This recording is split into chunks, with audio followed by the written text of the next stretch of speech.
a souvent reproché aux catholiques de ne pas laisser les fidèles accéder directement au texte.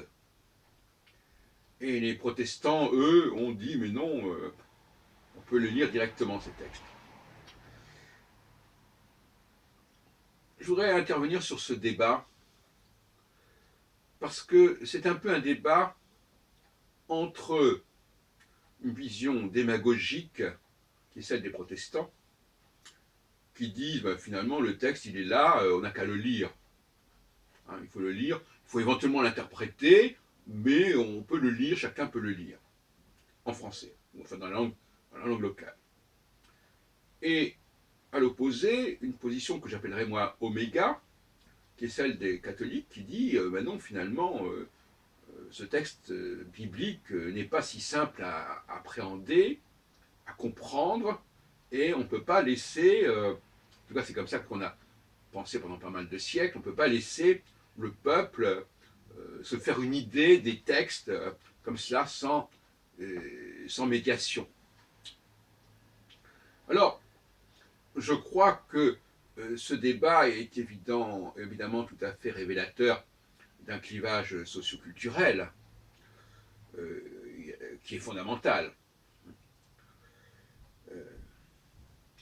Ma position, c'est évidemment que le texte biblique doit être étudié de manière critique.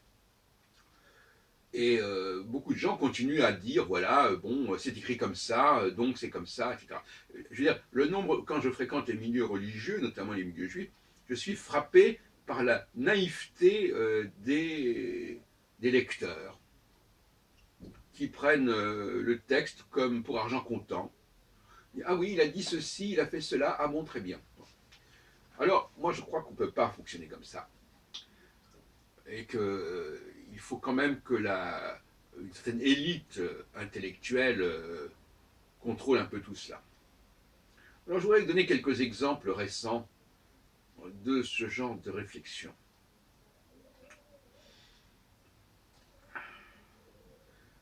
Un chapitre tout à fait intéressant, c'est le chapitre 4 de la Genèse,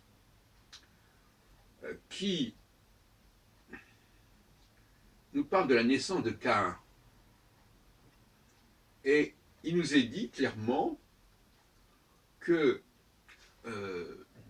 Ève donna naissance à Caïn avec l'aide du Seigneur. L'aide du Seigneur. C'est-à-dire avec l'aide de Yahvé, en l'occurrence, s'il prend le texte. Et ça fait penser de manière irrésistible à la naissance de Jésus. Dans l'évangile selon saint Luc, à savoir que, voilà, il y a une annonciation, et que Marie, finalement, va faire naître Jésus avec l'aide, d'une entité. Et je rappelle que il est dit dans la Genèse que les Élohim font des enfants avec les femmes des humains. Et que ces enfants, ce sont des êtres tout à fait étonnants. Et en fait, on se dirait que ce sont les fils de Dieu. Et d'une certaine façon,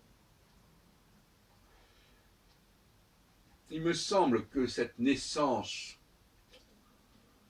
d'Abel et Caïn doit être comprise tout à fait autrement qu'elle ne l'est. À savoir qu'il s'agit bien de la naissance de deux fils de Dieu, Caïn et Abel. Et non pas des enfants d'Adam. C'est Seth qui est le fils d'Adam. C'est pas Caïn et Abel. Alors dans le cas d'Abel, c'est pas très clair, mais enfin, je pense que c'est un peu comme ça que tout va. Ce qui est intéressant, c'est qu'on apprend que Caïn, le fils aîné, va tuer Abel. Et ça nous renvoie quand même à la lutte fratricide entre le peuple, et entre le judaïsme et le christianisme. Alors vous me direz, mais quel rapport? Mais si, le rapport c'est que ce texte-là, ce sont des... j'ai dit dans d'autres vidéos que les chapitres 2, 3 et 4 étaient des chapitres qui avaient été interpolés ou en tout cas déplacés. En réalité, il faut passer du chapitre 1 au chapitre 5, avec la naissance de Seth. Et tout ce qui est raconté sur la naissance de Caïn et Abel, qui est le chapitre 4, à mon avis, fait défaut ailleurs. Parce que tout d'un coup, on nous parle de Yahvé, à partir du chapitre 11, mais on ne sait pas d'où il sort ce Yahvé. Au chapitre 10, on parle d'Élohim, tout d'un coup, on parle de Yahvé. C'est plus compliqué que ça, parce que justement, Yahvé, on en parle dans les chapitres 3, 4 et 5, mais d'une façon totalement différente du reste des 10 chapitres de la Genèse, où c'est toujours Elohim. Donc, voyez-vous, c'est pour vous montrer qu'on ne peut pas comme ça prendre les choses, voilà, lire. Non, il faut une certaine technicité pour appréhender tous ces textes. Donc, c'est pas rien de noter que le chapitre 5 fait naître Seth par le fait d'Adam qui crée Seth à sa ressemblance. Et on ne parle pas du tout de l'utilisation d'une femme. Même si le chapitre 4 fait un peu un clin d'œil à ce niveau-là, en laissant croire que c'est quand même Ève qui a remplacé. Mais à mon avis, c'est un bricolage ultérieur, tardif. Et deuxièmement, effectivement, au chapitre 4, on nous parle de la naissance de ce Caïn qui est né avec l'aide du Seigneur, en l'occurrence, en hébreu, et dans le sens de avec, et Yahvé. Vous me direz, mais alors Yahvé, Caïn, c'est pas le même nom, etc. Mais non, ça n'a absolument aucune importance. Car Yahvé, ça n'est pas le nom de ce fils de Dieu. Yahvé, il faut rapprocher ça de Yahoud, celui qui est remercié. Bon. De même que Israël, c'est le surnom de Jacob, etc. Donc, Caïn serait le vrai nom de Yahvé. Il s'appellerait Caïn alias Yahvé. De même que Abel et Evel serait le vrai nom de Jésus. Donc la naissance, ce chapitre 4, il est complètement décalé par rapport au chapitre 2 et 3. Le chapitre 2 et 3, il nous parle de la chute d'Adam, du départ d'Adam, du jardin d'Éden. On en a parlé sur d'autres moments, je ne vais pas revenir là-dessus. Le chapitre 4 est extrêmement intéressant, et le chapitre 5 aussi. Donc chapitre 4 et 5, pour moi, sont fondamentaux.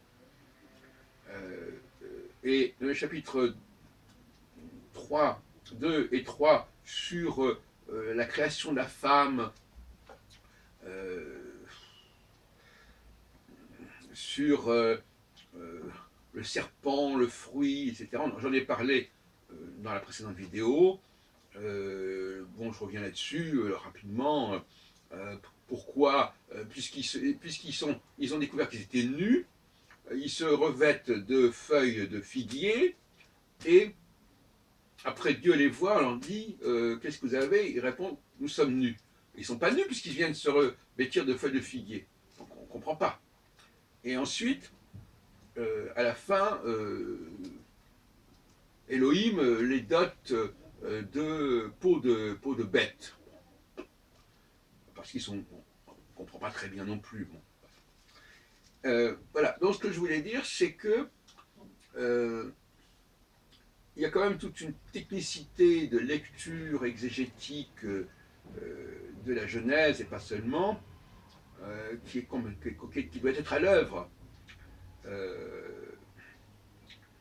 probablement, ce chapitre sur Caïn et Abel, à mon avis, d'une part, il comble un manque par la suite, après le chapitre 10, en quelque sorte.